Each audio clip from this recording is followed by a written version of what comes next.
kind of in a bit of shock. I don't know how to feel. Joy and Chelsea. My voice is gone. I haven't experienced that at Stamford Bridge in a game for a long time, but I think that's a positive.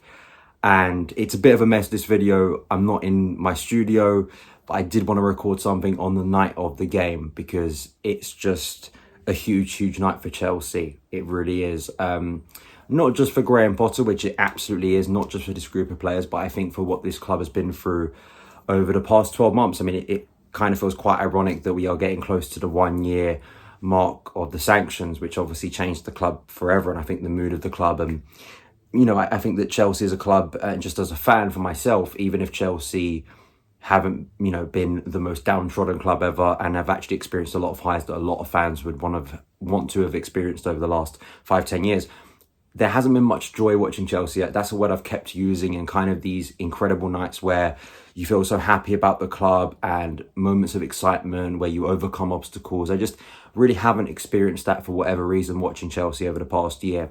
Tonight I felt that, and there was something in the air before the game, given the atmosphere before the game at Stamford Bridge today, just a sense that maybe, just maybe, this could be the night finally Chelsea turn up. Logically, there wasn't much evidence this season of this type of performance. I think you have to go all the way back, in my opinion, to October when we beat AC Milan for anything coming close to this level of performance. Even though we did beat Leeds on the weekend, it wasn't exactly an amazing performance, and it didn't really give you an indication of what was to come tonight. And all of the problems that have faced Graham Potter over the last 4 or 5 months since he's taken charge at Chelsea.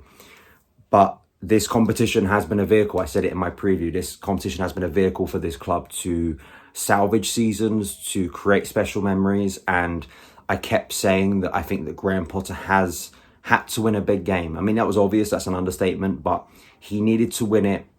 There was no better time to do it. And a connection has been made. Everyone inside Stamford Bridge tonight who experienced that will remember that game for a very long time. Even if Chelsea don't go on and win the Champions League this season, which is still probably going to be a tough feat to do, I think that hopefully can be a landmark moment and can give people just one thing from this season to go, yeah, that was a really special night, and it was proof that Graham Potter can inspire these players into a really big display. And I think it was just wonderful. Big long intro. If you are listening on the podcast, apologies that the audio isn't as crisp as maybe before, but hopefully my iPhone can do a decent enough job. If you are watching for the first time, to save my voice, hit that like button and also subscribe button so you don't miss any of the uploads on the channel. The starting 11, the one big surprise was Marc Cucurella, but it was not much of a surprise to me. The rest of the personnel, and also sticking with the 3-4-3. It was a formation that worked for him on Saturday. I just kind of felt that he's going to go for it now, and this is going to be the formation. And given the last 2 games, I think it's going to be the formation going forward, given the results that he's got: 2 clean sheets, 2 wins.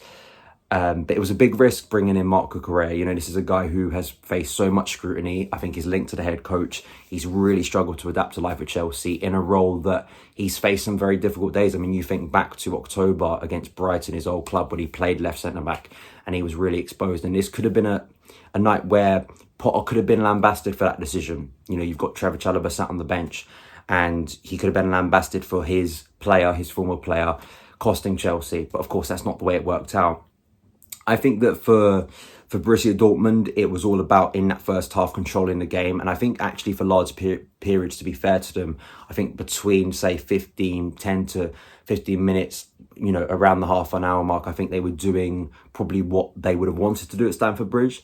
But what I liked was a criticism of Chelsea in recent weeks has been these kind of good periods of in games, but they're not being able to sustain them. Tonight was the first game in a long time where Chelsea had lulls. Obviously, Borussia Dortmund are a very good team, but then came back from that and were able to respond and find other ways to create opportunities, or just at least put pressure and gain momentum again, which is what Chelsea had to do in this game tonight.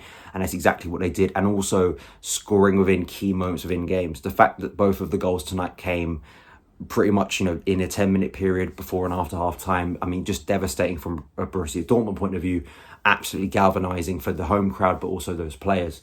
And there were moments in the first half, I think I really liked the fact that Chelsea were going a lot more direct, the fact that, Marc Cucurella, Kalidou Koulibaly, when they were pressed, they were not afraid to hit that ball long if they needed to. And that helped Chelsea at times bypass not only Borussia Dortmund's press, but also allow the likes of Kai Havertz to get onto the ball or someone else and try and get a ball behind Borussia Dortmund's defence.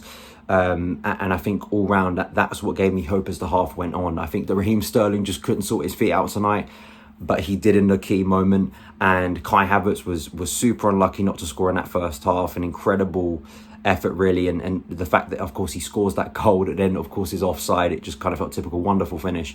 And given Meyer was in goal and not Coble, I did think Chelsea needed to put him under pressure. And maybe they didn't as much as I wanted to, but you could definitely see a keeper there who isn't used to playing in those type of occasions. And I think there was a clear disconnect between him and his defence. Chelsea didn't need to, in the end, to win the game, put him under that much pressure. But I felt all round Chelsea... I just, just on a base point, because I have to put this out, I think that Graham Potter has to rely, and I think a 3-4-3 will do this, if we can keep James and Chilwell fit, is I just don't understand, if you're a Chelsea head coach, if you're just watching this Chelsea team, you want Reece and Ben running up and down at flank and being key participants in every Chelsea attack. Like, they are the ones that are going to make a difference. The width they create, the runs in behind, the quality of Reece James crossing, the quality of Ben Chilwell's crossing, which is a little bit underrated if you think about the first goal. And of course, their defensive quality too, and their mobility and the way they cover ground and the way they work with players in and around them. These are two key players in Chelsea's team. And I think it's easy to forget that when we're talking and criticising the front players and the midfield and the defence and what should Chelsea be doing in the summer to sign a striker. All of those things still can be true and still be valid. But I do think that just building on those players and getting the ball out wide as much as possible.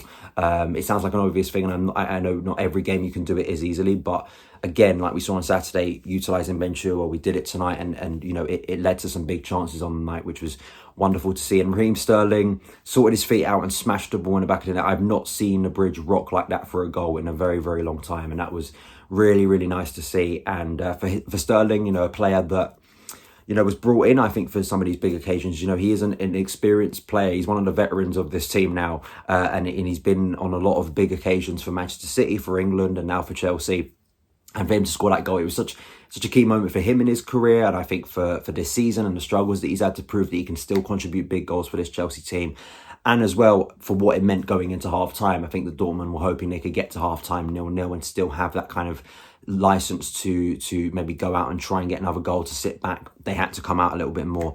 The second half, Chelsea did not relent. And this, again, has to go to credit to Graham Potter. The fact that Chelsea players did not come out and slack. They went for Dortmund a little bit more. And we get the handball. I have to say, as I'm recording this, because it's quite late, I have not seen a replay of it. So I cannot comment, unfortunately, whether it was controversial. The Dortmund players obviously felt very unhappy about it. Kai Havertz, designated penalty taker. We knew this before the game. Graham Potter confirmed it in yesterday's press conference. I said that's a logical decision. And he takes it and he misses it. And it just felt, oh, here we go, Chelsea. We've had our best moment. And for Kai Havertz to not get that goal. But then, of course, it gets taken again. Kai Havertz very brave and I think psychologically strong to hit that ball into the same corner and score the goal. It's another massive goal in Kai Havertz's Chelsea career. I mean, he is just a bizarre player. I just don't know what to say, because you can watch him for large periods of the season and be highly unconvinced with what he's offering and not see, is he ever going to make it at Chelsea? But then he's had these moments in his Chelsea career so far where just he will pop up with a big goal and a big performance. It wasn't just the fact that he scored a key penalty in a pressurised moment that he needed to score.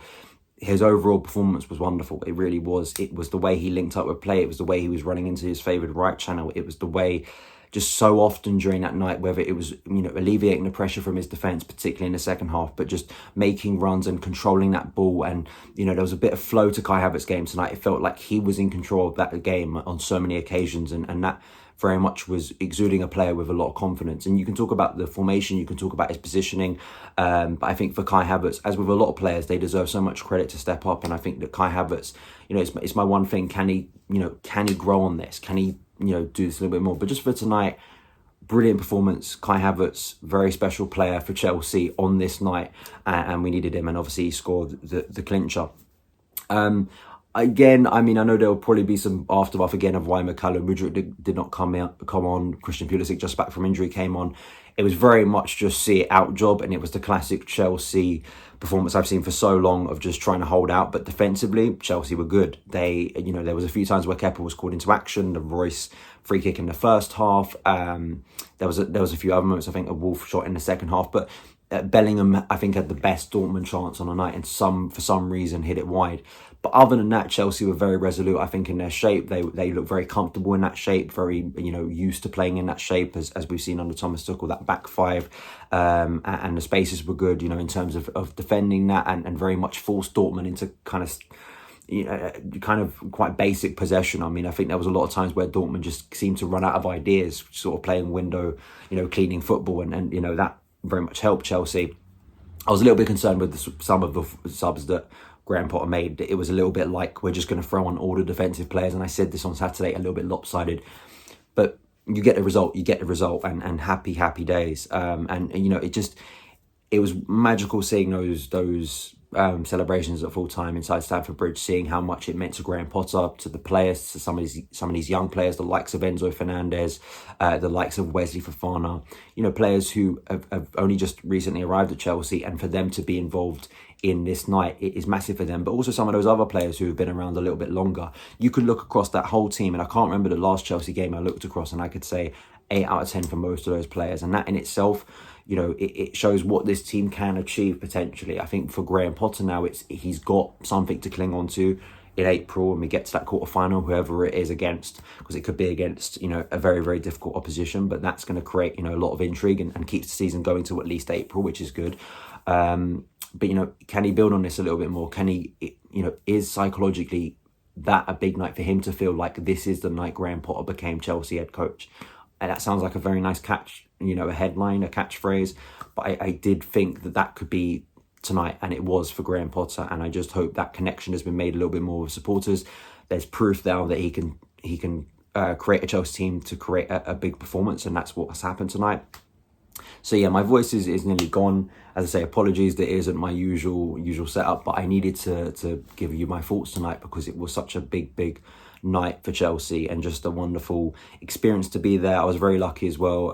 Some people were very kind to come up and say they support the channel and watch the channel, and one guy in particular who'd come all the way from Washington to watch the game tonight. I hope he doesn't think this is always the way it is with Chelsea, but nice to meet you as well, and it's wonderful to meet people who follow the channel, and especially on nights like tonight, it means a lot to speak to fellow Chelsea supporters. So just wanted to mention that as well. Like, subscribe, follow me on Twitter. I'm going to get some sleep, and I will see you again very soon. All the best.